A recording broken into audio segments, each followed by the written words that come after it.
Hey, Cajun Cardboard coming at you from the great state of Louisiana today. It is going to be a Monday featuring the next episode of Basketball Card Battles. And if we switch over here, you're going to see we've got today 4 2003 Topps Lebron rookie cards, all PSA 10s versus one single Steph Curry 2009 Topps rookie card. We're not talking about the chrome, we're talking about the Topps. So in the red corner, it's LeBron times 4 versus Steph Curry times 1. Steph Curry is the hottest guy on the market. LeBron is becoming a villain again for some reason because his Lakers aren't winning through no fault of his own, at least in my opinion. And so let's dive in and let's start taking a look at the data. So let's get off this. Let's see. Boom, boom. Let's pull it up. All right. So we got card ladder for each of them pulled up on this split screen. Let me make sure I've got you guys in picture. I do not, but now I do. So you're just gonna have to trust me. My big face is gonna be in the way of the Steph Curry, but it's there. I promise you. See, there he is. Put you back on the split screen. So we're looking at 4 LeBrons versus 1 Steph Curry. And let's start talking about the data here, okay? We always try to make investments of relatively equal value. The last Steph Curry did definitely sell for $13,000. The LeBron, we're going to use a 2-week average since this card sells a lot. The average LeBron sale price is $3,000. If we look at the platform that they sold on various platforms. That's really not going to be a concern here because we're talking about cards that aren't super crazy expensive. This is really more of a where is LeBron versus where is Steph Curry in the market kind of analysis right now that I wanted to shed some light on. The PSA pop for the LeBron card, as you can see right here on your screen, is 2,050. Which is low by today's standards, very high by 90s collector standards. And then the pop for the Steph Curry is on your second screen here, 363. So advantage Steph Curry significantly. It's about 5.6. There's 5.6 times as many LeBrons PSA 10s as there are Steph Curry. So keep that in mind because that does have obviously an influence on the value of the LeBron versus the Steph Currys. The gem percentage of the LeBrons, they graded a 17% rate by PSA. The Steph Currys grade at a 11% rate. 12,000 LeBrons have been graded, 12,017 to be exact, and 3,000 of the Steph Curry have been graded. So again, you're looking at about a 4-to-1 ratio here. So the total number of graded, regardless of the grade they received, LeBron 12,000, Steph Curry 3,089. Let's look at what they've done over the past 30, 90, 180 days and the past year. We can kind of scroll down. You can always scroll down on Card Ladder and check, a month at a time. So there's a 1 month. That's what LeBron's done. Here's what he's done in the last 3 months. Here's what he's done in the last, 6 months. Here's what he's done in the last year. You'll notice from these real quick, me flipping through these graphs, you'll notice all of them are down. Okay, not good. So just to give you an idea, in the last 30 days, LeBron's Topps rookie PSA 10 is down 12%. In the last 90 days, it's down 35%. In the last 180 days, it's down 24%. And in the last year, it is down 37%. It has dropped from $4,975 to our $3,000 average. So it has dropped almost a full $2,000. The Steph Curry, on the other hand, you're going to see a whole lot of green. LeBron was all red. Steph Curry is actually all green. So if you're looking at his 1 month, Steph Curry is actually up 18%. If you look at 3 months, Steph Curry is up 15%.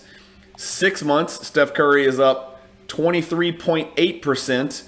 And then, believe it or not, whenever everybody is saying the market is crashing, that is not the case for Steph Curry, nor is it for certain other players.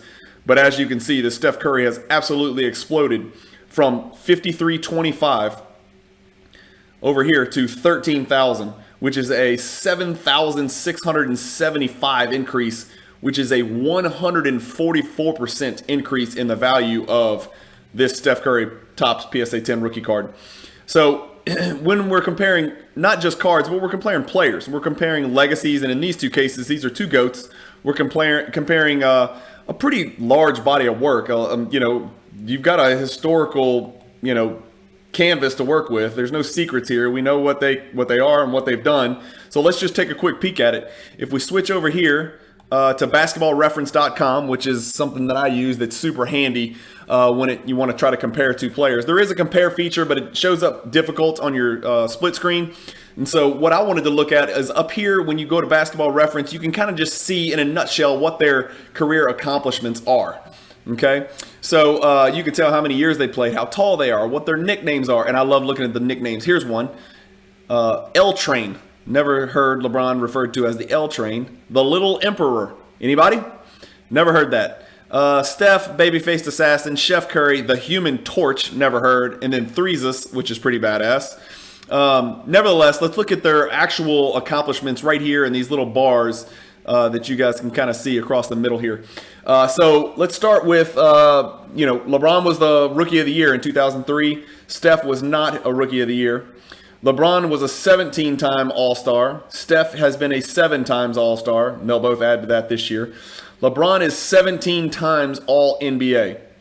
Steph is 7 times All-NBA. That's half, a little bit less than half. That's a lot less than half. LeBron has made 6 All-Defensive teams. Steph never has and never will make an All-Defensive team. I'm sorry, I'm starting to sound biased here, but the evidence is overwhelming here. LeBron has won 4 NBA titles. Steph has won 3 NBA titles. LeBron has 4 Finals MVPs. Steph has 0. LeBron has 4 NBA MVPs. Steph has 2. Steph probably has a leg up on another one this year, although, again, we're going to get to the media narrative. If you look at his numbers, he's significantly behind Durant, Jokic, Giannis, and even LeBron. But the media will do what the media does, and right now he is the media darling, and most people would assume, just from what they've seen and heard, that Steph is in the lead for the MVP. They both made the NBA 75th team. If there was an NBA 15th team, they would probably make that too. Certainly LeBron would. Steph would be in that neighborhood, I would think. LeBron is a top 3 player of all time. Okay, and so this is a whole nother video that we can do. LeBron is a top 3 player of all time, and I say 3 because I include Kareem in the conversation. Jordan, Kareem, and LeBron. Some people would include Wilt and Bill Russell in there. I'm not a Bill Russell guy. I'm not a rings only guy. Statistically, Wilt was a freak of nature, but clearly LeBron is a top 3 player. I don't think anybody would argue with that. Most people would say he's top 2. I have Steph in the 10 to 15 range. That's just me. That's just my opinion. You may have him in the 5 or 10 range. You may have him ahead of Kobe. You may have him after Kobe. You may have him ahead of Magic and Bird. I don't know. One thing we do know is he's the greatest 3-point shooter of all time. Okay, so let's keep moving. Again, we're comparing not just players, but we're comparing cards. So the player comparison, there isn't one. LeBron does have a couple extra years. He's age 37. Steph is age 34. And then you got to remember, Steph played in college and LeBron did not. LeBron just got his Hummer and then he bounced into the NBA and, put the ball below his waist against the Kings in the first game, dunked it, and the rest is history. And whatever you think of LeBron, and I'm a Jordan collector and a Jordan fan, he obviously lived up to all of the expectations and then some. So who wins? And so let's look at some stuff. So LeBron is clearly the better player. Clearly he has significantly more accomplishments than Steph, especially when you consider the defensive side of the ball. Not that he plays much defense now. The comparison between the players is silly. So we're now talking about cards and comps and values and markets and other reasons why cards would fluctuate in value other than, actual on-court performance and historical performance. Steph is the greatest 3-point shooter of all time. There is no question about that. He is possibly the greatest shooter of all time. I am not going to sit here and say he's the greatest shooter of all time because he played in a different era. Larry Bird, Nash, there's other guys that played in eras, where you could get clotheslined and, it was a common foul. People could put hands on you. If you made me choose, I would say Steph is the greatest shooter of all time, but unquestionably he's the greatest 3-point shooter of all time. What does this come? Well, first tell me this. Comment below if you think anybody else has an argument to be the greatest shooter of all time, all things considered. I'm talking 2s, 3s, fadeaways, perimeter shooter, right? I'm not talking about field goal percentage. I'm not talking about Shaq and Bo Outlaw and Rudy Gobert. I'm talking about actually shooting a basketball in a game setting. All aspects of it. I think Steph's probably the best, but I do think people discount Bird and Nash. They played in an era where three-pointers weren't as prevalent. The floor wasn't as spaced, and you could kick and punch people and kick them in the nuts and everything else, land in their zone and all that. So Steph gets protected a little bit differently. So this really comes down to, you've got the Steph's worth about 4 times what the LeBron is. It comes down to pop report, and it comes down to the recent media-driven bias and the narrative that the media's created. And so you would believe, if you listen and read everything that the media spews out, and I guess I'm technically part of the media, even though I'm just some dude in Baton Rouge, Louisiana, speaking into a microphone and a webcam, you would think that Steph Curry's numbers would dwarf LeBron's this season, right? You would think LeBron's having the worst season of his life because the Lakers suck, and you would think Steph is, threeses, as they say on basketballreference.com, because he's taken a team without, Wiggins is out with COVID. He hasn't had Klay Thompson. He doesn't have a big man. He doesn't have Wiseman. So he's dancing around with Kevon Looney and a bunch of clowns that nobody had heard of prior to this year, and a relatively talented Jordan Poole and a decent Draymond Green, and putting up numbers, and his team's doing fantastic. So you would think Steph is dwarfing LeBron, but that's not the case. And so I just want to take you through some comparisons here. When we look at their statistics for this year, I'm just going to go category by category as far as meaningful categories. Field goal percentage. Steph is 43%. LeBron is 51.7. Steph is 5.5 threes a game. LeBron is 2.6. Advantage Steph. 3-point percentage. Steph is right at .001 under 40%, which is phenomenal considering the ridiculous shots he takes. LeBron is a respectable 34.5%. So advantage Steph. Effective field goal percentage. So this is a stat that takes into account your 2-point field goal percentage and your 3-point field goal percentage, combines them, weights them, and gives you basically a true shooting percentage. LeBron beats Steph 58.3 to 56.4. Free throw percentage, landslide. Steph, 92.6. LeBron needs to get better, but he's 77.6. That's probably somewhere around league average, if I had to guess. Total rebounds, LeBron, 6.8. Steph, 5.3. LeBron advantage. Assists, Steph, 5.9. LeBron, 6.5. Passed him to a bunch of trash. Advantage LeBron. Steals, 1.6, 1.7. We're going to call it a wash. Blocks, 1 LeBron, 0.5 Steph. Big advantage LeBron. Turnovers, they're almost identical. They both have too many, 3.3 and 3.5. And then points. And this is where it's funny. So LeBron is all about getting people involved, and he's a facilitator, and he's a team manager, and this and that. And Steph is, hailed as one of the greatest scorers in the world. They both average 27. I mean, Steph's 27.9. LeBron is a little over 27. It's not that big a disparity, especially when we consider how many threes Steph's taken in the green light that he's got.